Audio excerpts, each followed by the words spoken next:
Hey everybody, I'm Joe. We're talking about the Marvel Multiverse game, and specifically today, we're going to be talking about the 5 power sets that are going to have the biggest implications for your stories playing this game. Here we go. When the Marvel Multiverse game was still in play testing, the number one criticism that was leveled, deservedly so, at the version of the game that we had was the very restricted number of power sets and powers. They were exclusively combat oriented, and there was not the robustness of variety that people really were anticipating in the game. Now, it was a playtest document, and Marvel was very specific about saying, hey, we're going to be creating a lot more powers and power sets. This is what we have for the playtest version. Well, the core rulebook has been released, and I am very happy to say that the powers and power sets are very robust and very diverse, and there's a lot of potential for creating exciting characters, and I'm absolutely stoked about it. Importantly, the powers that have been added to the game and the power sets that have been added to the game are not just combat oriented. I did a video a little while back about what I felt was missing in the playtest version of the game, and utility was chief among the missing attributes I wanted to see addressed. Well, utility has definitely been addressed. And so today I want to take a look at 5 power sets, all of them new to the game as of the core rulebook, and all of them having the potential to completely alter the way that your game and your story is going. If you are a narrator in this game and one of your players is picking up one of these power sets, they have the potential to warp the direction that your game will go. This is not necessarily bad, it's just enormously powerful. So let's get into it. By the way, I'd like to point out that this is not just power sets that are my favorites. By any stretch of the imagination, there are power sets that are new that are incredible and I would love to build characters inside of, such as in the phasing or in the teleportation power sets. But these are not going to be as game altering as what we're talking about. So there's lots of good power sets. These are not the top 5 in the game. These are the ones most likely to warp the direction that your story goes in. Coming in at number 5 is the Resize power set. This is going to be really fun to see in gameplay. This is the ability to shrink or grow your character, and right there is going to be a lot of fun. You have 4 shrink powers, each one taking you one size smaller, and 4 grow powers, which are going to make your character one size larger, meaning that you can create a character that can go from being microscopic, about 1/4 of an inch in size, all the way to gargantuan, which is about 1,600 feet tall. This is an enormous range of scales which are going to interact with your ability to basically knock over buildings or get into any building that you want. Each one of these sizes changes your defense, it changes your damage multiplier, and it changes the amount of space you take up on the board.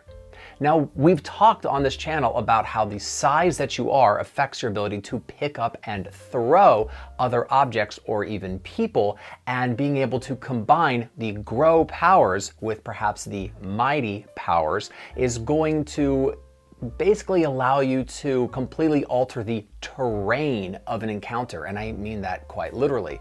But it's not just these capacities which allows the Resize power set to make this list. No, we want to take a look at the Resize Object and Resize Other powers. Resize Object allows you to take an object and change its size, and you can change its size to the same degree as your Shrink or Grow powers would allow you to change yourself. You want to be able to steal the MacGuffin? The Resize powers are going to let you do that. And that's not even the most powerful aspect. What we really are going to take a look at here is the Resize Other powers. Now, the Resize Other allows you to use your Shrink or Grow powers against another person and change their size. But there's one little aspect of this power that makes it completely game altering. Resize Other can be used as an action or as a reaction. In order to use it against a character that is not willing, you must first actually grab them, but then that can trigger your own reaction to use the Resize Other power. At this point, you do not need any additional roll. You expend 10 points of focus and you can resize the other character up to an amount that you could change yourself with either the shrink or grow power. If you're going to use this offensively, it seems to me that the shrink power would be the better way to go. Here's why this is so powerful. The condition duration is listed as permanent, not concentration, permanent. You can grab somebody, after grabbing them, expend only 10 points of focus, shrink them down to being only maybe a couple inches in size. You're already grabbing them, so they're already grappled. And now, I don't know, put them into a jar, and that's pretty much it for that villain. And it's permanent. That character, if it's an NPC or a villain, if they're not in the Resize power set, they do not have an ability to alter this themselves. They're stuck that way. This is completely game altering in the way that your characters can interact with villains and NPCs. I can't wait to see some of the stories that happen with this power set. Coming in at number 4 is the Illusion power set. Now, I made a list of the 10 best powers that were presented in the playtest rulebook a while back. I need to completely redo that with the core rulebook, but coming in very high on that list was Holographic Illusion. Now, Holographic Illusion was the only illusory power inside of the whole game. It was inside of the Energy Control power set. Now, Energy Control as a power set has been dismantled and has been brought into Elemental Control, but the Illusion power was stripped out of it and given its own power set, which I'm really, really glad to see. The Illusion power set has a bunch of things in it. You have small static illusions, you have animated illusions, which are soundless, but then you have large scale illusions that have sound and movement. You have mirror images, and that means that your character is pretty much unfindable by most enemies, but it doesn't even stop there. The Illusion power set also has invisibility. Now, we knew that invisibility was coming in the game. It was referenced in the playtest rulebook, but there was no invisibility inside of the playtest rulebook. So we knew that this was in development, but the invisibility power only asks that you be in the Illusion power set and be rank 2. So by rank 2, your players can be invisible, but it gets bigger from there. You have object invisibility and group invisibility next. Object invisibility lets you touch an object and make it invisible, and these can be pretty large sized objects. Group invisibility lets you make your entire team invisible, and that is going to cause some incredible utility for your party. By the way, an extra note on this, the extend invisibility power where you can make an object invisible, this can be an object that is sizes bigger than you equal to your rank. And so you can start to make cars and buildings invisible at a certain point in the game. It's going to get very interesting. Coming in at number 3 is the Telepathy power set. It's only one of 2 power sets in the game that is based on your logic score. And here's the first thing you'll notice about Telepathy. This is an enormous power set. It has between 2 and 3 times as many powers listed inside of it as other power sets, which is incredible. And this gives every bit of utility that you would ever want inside of a game. You have ESP, you have psychic links, you have all kinds of ways to establish connections with individuals or eventually with groups, and it doesn't end there. The Telepathy power set allows for an enormous range of abilities. There are, of course, psychic attacks. There is mind reading. There is a mental interrogation. There is the ability to edit somebody else's memory. And after establishing a telepathic link, you have the power to telepathically possess them. Now, telepathic possession is a little bit tricky to pull off because it does need to be done against a character who has no focus left. So you want to pair this with abilities that will reduce focus as an attack mechanism, which there are multiple of in the game now. But once you have a character that you wish to target who has zero focus, you make a logic check with trouble and you can completely possess that character. It costs 20 points of focus, and if you pull this off, the range of things that you can do gets pretty insane. Have fun. So if telepathy is going to allow you to read minds, to make psychic attacks, to possess other characters, what in the world could be more game altering than that? Coming in at number 2 is the Power Control Power Set. I did not know that I needed this in the game until I read it. If I were to build a character to play in-game today, it would be based on the Power Control Power Set. That's how exciting this is. This is a power set that is completely unpredictable in what it will do in your game. Completely unpredictable by definition, because this interacts with other powers. And it is an enormous variety. Let's get into it. The Power Control Power Set interacts with powers, and it basically comes into 3 different aspects of the power set: cloning abilities, buffing, and debuffing. This is where the best buffing and debuffing in the game exists, but let's start with the clone abilities, which you pick up right away when you take this power set. So you can have these as early as your first rank. Copy ability, clone move, copy trait, and copy power allow you to simply pick an aspect of somebody around you within about 50 feet and simply clone an aspect of that character. So this character is always different, is always interesting, and you can clone something that seems useful in the moment. And this can be friend or foe. Now we'll take a look at the best buff abilities in the game, which are Bump Power and Boost Powers. Bump Power allows you to pick one power that one ally has and make it way better.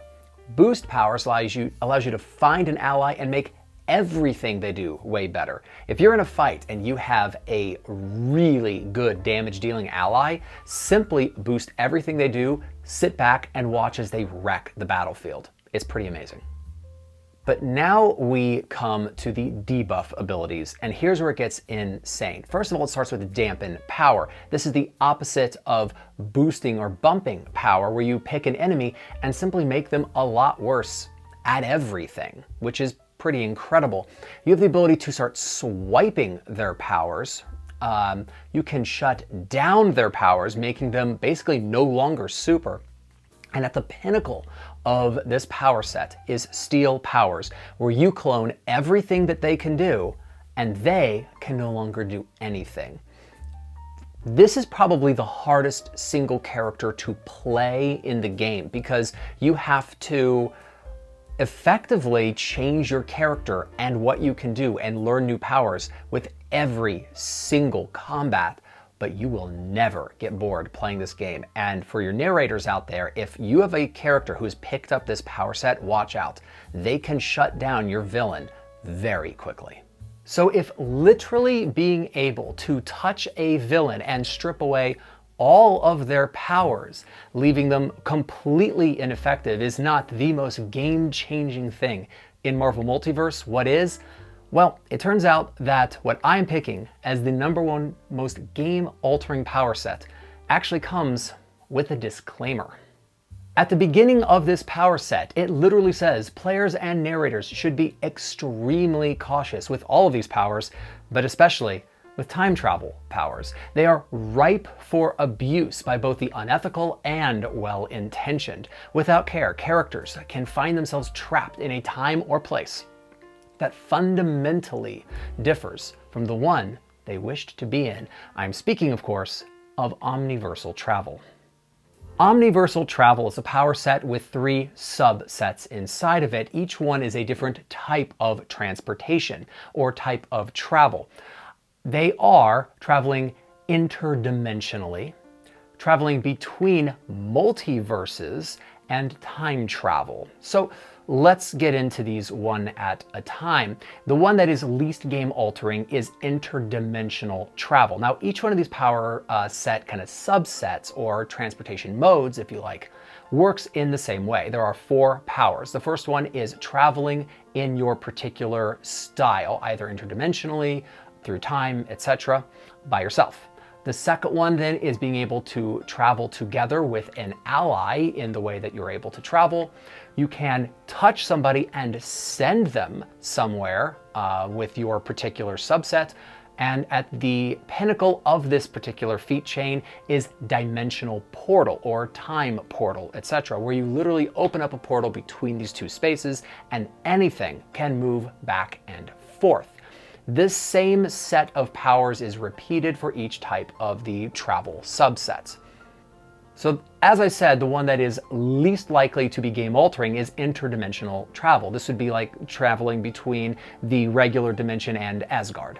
And being able to open up the world that your players can travel in to go to different dimensions of reality is something we have seen in other TTRPGs. So this is the most familiar of all of them, and anybody who can get there can probably get back, because it does say that if you have seen the location where you're intending to travel, then you can go there. It is when you're going to a brand new place that you get very little control as to where you wind up.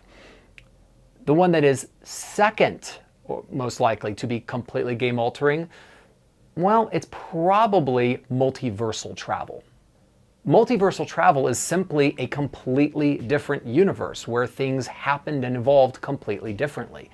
And there is very little control that the traveling person gets to what type of space they're going into, particularly if they're going there for the first time. As the literal name of the game suggests, there is an infinite number of potential universes where they can travel.